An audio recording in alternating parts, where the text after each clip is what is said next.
All right. Looks like we are live. Welcome to Sales System Experts, episode 13. Yeah, this is episode 13. Ooh, I know. It was supposed to be yesterday. And my wife was like, what are you doing? Like, you didn't do a podcast with Aaron. And I was like, well, we were on. We just ended up bullshitting the entire time. And we got contracted by one of our sales guys. It did, yeah. So number one, sales. Yeah. First. Yeah. Sales always gets priority. Yeah. Amongst all the bullshit that we talk about on here. Yeah. Sales gets priority first. Rule number one. Yeah. So we got time, but hey, it's still the week. We're still in the week. We did not skip a week. We didn't. No, we were good. But this is going to be a shortened one because I've got to go have a doctor work on my spine 20 minutes. Yeah, and it's Saturday, so I don't think anybody actually gives a shit what we say today. You know. Maybe they will. Maybe they won't. But I want them to appreciate our commitment to once a week. Absolutely. Process. So today we're going to talk about scaling Facebook ads to $20,000 a day ad spend, which will be miraculous if we can cover that in such a short period of time. But we're just going to touch on high notes. Yeah. Because this is really what our agency has focused on and specialized in for the last 3 years. That's what we're known for. So, the first thing that I think that needs to be addressed is campaign structure. Mm-hmm. Every time somebody comes in and they're a new client and they're like, look, I've got up to $500 to $1,000 a day in ad spend profitably, but every time I try to scale it, it goes, to shit and can't figure it out. And that's the majority of our clients that come to us. And the very first thing we look at is their campaign structure. And the real beautiful thing about Facebook and Instagram is that you've got unbelievable retargeting capabilities. Mm-hmm. So somebody watches your video, if they click on your landing page, if they like your page, if they, if they share something, if they, add to cart, whatever, there's so many different events that you can retarget off of. And almost every single client that comes to us has no or very limited retargeting built into their campaigns. Which is a shame because it's like the easiest money you will ever make. Yeah. And I mean, if somebody has already seen your stuff, engaged with your stuff, knows you, likes you, you've gone from the shotgun approach into the focused audience approach. Mm-hmm. And it takes a little bit different creative to make it work because you've already shown them the main thing and they've said no. So now you have to think, well, why did they say no to the main thing? And then you've got to overcome those objectives. You've got to objections. You've got to build credibility. You've got to move them from interested to committed. Yeah. Right? So it's a different messaging medium that you have to use. But if you test it and implement it well enough, then we want to see about 20% of our budget allocated to retargeting.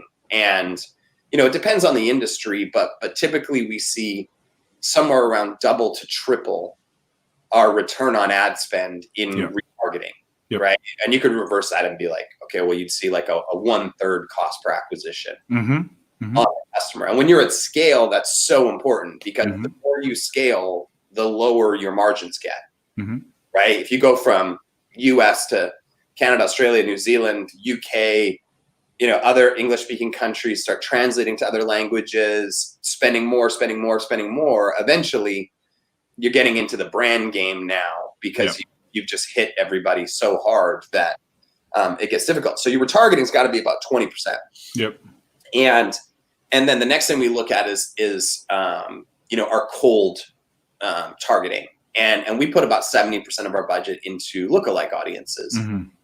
Because lookalike audiences are where you basically take an action like a landing page view or an add to cart or a video view or a page engagement or whatever. And you say to Facebook, please look at your data and leverage your algorithm to create me audiences that are like these people, right? So you're leveraging the machine, which is what you should be doing because they certainly are better at targeting people than we are. Right? And we'll put about 70% of our budget into those lookalike audiences.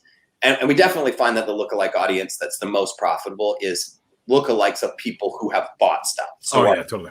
Purchase. Yep. Lookalike. But you can spread that out from, 1%, which is like the closest zoned in amount, to like 2%, 3%, all the way up to 10%. Mm-hmm. Right. And sometimes, because the audience gets bigger and bigger and bigger, you can actually find sweet spots where the audience is big enough and the targeting is good enough that you can really scale that. Mm-hmm. So we'll do lookalike audiences off of purchases, add to carts, landing page views, likes on the page, video views, everything. Whatever the most graduated data that you can reliably get. So if you have 10,000 buyers, then by all means, create lookalike audiences of 10,000 buyers. Absolutely. But that's the first thing that we ask customer clients is, okay, do you have a leads list, like an email leads list? Yes. Okay, great. Give us that. And then we'll make like audiences off the lead list. Do you have a buyer list? Great. Give us that. Do you, and then we'll start to put the other ones in place as the traffic is happening so that we can leverage those. Yep. And then the last spot we really look at is our cold interest stuff. Yeah. So, if we're looking at DFY as an example, mm-hmm. right? We're going to look at, if we're going to market funnels, we're going to look at, softwares first, because that's like the most synchronistic, right? So we're going to look mm-hmm. at your click funnels, your drop funnels, your lead pages, your launch reports, your Infusionsoft, Marketo, right, yeah, and then HubSpot. Once we've got all of those, then we're going to expand one level out and say, okay, well, who are all the like gurus that are around that space? Okay, then we're going to target them. Your Russell Brunsons, your whoever, and then from there, we're going to expand out into more general knowledge, like internet marketing, online marketing, coaching certifications, like any certification programs, all that stuff. And you can get pretty good at guessing interests. Yeah. But you're never going to beat Facebook's lookalike audiences, right. Leverage all of their data, and you're certainly never going to beat remarketing to the people that you've already seen your stuff, right? You already know they're interested in your stuff. So we only have 10% of our budget allocated to those, to those interest-based audiences. The flyers, the Hail Marys. One of them might pay off. One of them they all feed in, right? They feed in because Facebook is constantly updating your lookalike audiences off what you're getting from your interest-based audiences. So those audiences get bigger and bigger. Oh my God, look, you have like a windstorm happening. Yeah, it's really raining outside. Yeah, like I have like every light in my office on right now, just so it doesn't. I can see the flying around. So campaign structure is definitely first when we talk about scaling into those bigger, budgets. Number two is creative, right? Like I just had this conversation we did yesterday with the guy that, he hired somebody to do their ads, and they literally threw up like, couple images, couple campaigns, and they're like, oh, it's good. Like we should be good here.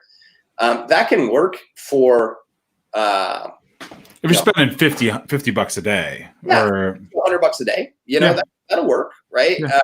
But he was doing $400K a month in revenue, and when you're doing that kind of scale, your ads fatigue. They get burnt out. They get cold. Usually, when you're doing sort of in that $500,000 to $1 million a month range in revenue, your ads are going to fatigue at about the 60 to 90 day mark, at most. So we want to be testing inside about 10% of our budget, as many permutations of image, video, text, and audiences as we can, just in that small percentage so that we don't affect the overall performance of the account. But we want to find something that actually is going to be equal to or better than the current control ad winning, so that when we start to see the campaign performance tail off, we can start to take the winning creative that we found and insert it so that there's not this big drop. And that's what I see a lot of people do is they run the same thing for so long, and then it starts to tail off, and then they're like, why isn't it working? And then they start doing all these different things. Well, the reality is your creative's just burnt out, right? Yeah. So you need to be testing that before it happens, not after it happens, because it could take weeks to find something. And then you got like, well, and the reality is when you're spending $100 a day, that doesn't matter. But when you're spending $1,000 a day and it takes you 2 weeks to find new creative, you're at 15, 20, 25 G's in the hole. Right, because you've built teams and staff, and you can't pause ad sets. You can't let the algorithm pause and then relearn. You know, that's the other thing, right? If all of a sudden it tanks and you're like, man, I got to find new stuff. I got to turn everything off because it's upside down. Well, then you reset the algorithm, and now you've set yourself back even more, right? Yeah. So, that's a whole other, scenario that you don't want to run into. So you have to always be testing. And a lot of people are like, well, you don't need to be testing if you're hitting. You don't want to affect, the budget. You're wrong. You do. And you need to be doing it in just a small enough percentage of your overall budget. We say 10% max, to get ahead of things and always be looking to beat your control. Right. And then, one of the things that we've really seen work well for scaling, into the 10,000 plus range is starting to translate your stuff to native languages of other countries. So, I wouldn't call it lazy. I would call it standard. The standard way is that you just choose English speaking people in every country and you let it rip, right? But if you actually translate to their language, so if you want to target people in, say, Puerto Rico, Mexico, Spain, right? And you translate to Spanish, from ad to site to fulfillment, the return on ad spend is ridiculous, because nobody takes the time to translate to their native language. And there isn't really any agencies natively there that are proficient that are running ads. Right. So like, it's kind of like new to them. They're like, "Ooh, this is like, what is this? I've never seen an e-com funnel before, or an application funnel, or a webinar." Or they're like, wow, it's like new. Like, we have a client right now in Hong Kong where all they do is target Chinese speaking people in Hong Kong and the surrounding countries. And all it is a basic application funnel. And they spend about 100,000 a month, and they do about 2 million a month in revenue. Like, you don't see those types of ROAS numbers on a basic application funnel in America anymore. Right. You saw that like in 2008. Yeah. And that's kind of the thing, is these countries are all in the marketing knowledge base, or it's not even knowledge. It's like what they awareness. Yeah. Awareness. Right. Yeah. Seeing those types of things are still new to them. Yeah. So your conversions are considerably higher when you do it in their native tongue. So like, we have a client right now that is an education client for children, and they've had so many requests for it to be translated into French and Spanish. So they're translating everything into French and Spanish, and they're blowing the doors off. Right. So it's one of those things where you don't want to do it in the beginning because it's a lot of work and it's not proven. But when you get up to those bigger ad spend levels, you can pick up a pocket of people. I got Germany. Maybe I'm not spending $10,000 a day in Germany, but I might be spending 1,000 and getting 6 ROAS. And it's cheaper traffic. Right. It's like these little honey holes all over the world that just crush. Right. Yeah. So, there's probably the 3 of the biggest things that we look to do when we talk about scaling, into those bigger budgets. But again, it's one of those things that, may not be. 1 and 2 are what I would consider to be best practices. Yeah. For any account. Yep. 70% lookalike, 10% cold, and 20% retargeting. Yep, absolutely. And then, creative testing. Yeah. That has to be done regardless. But it becomes imperative. Yeah. At the bigger budgets. Like, it's not even up for debate. Yep, totally. So there's a 20-minute crash course in how to effectively spend $10,000 to $20,000 a day on Facebook and Instagram. Absolutely. And if you would like more customized information, go to doneforyou.com/start, fill out the form, and we're going to shove Aaron off to his doctor's appointment. All right. Talk to you guys soon. On to the next week. Bye.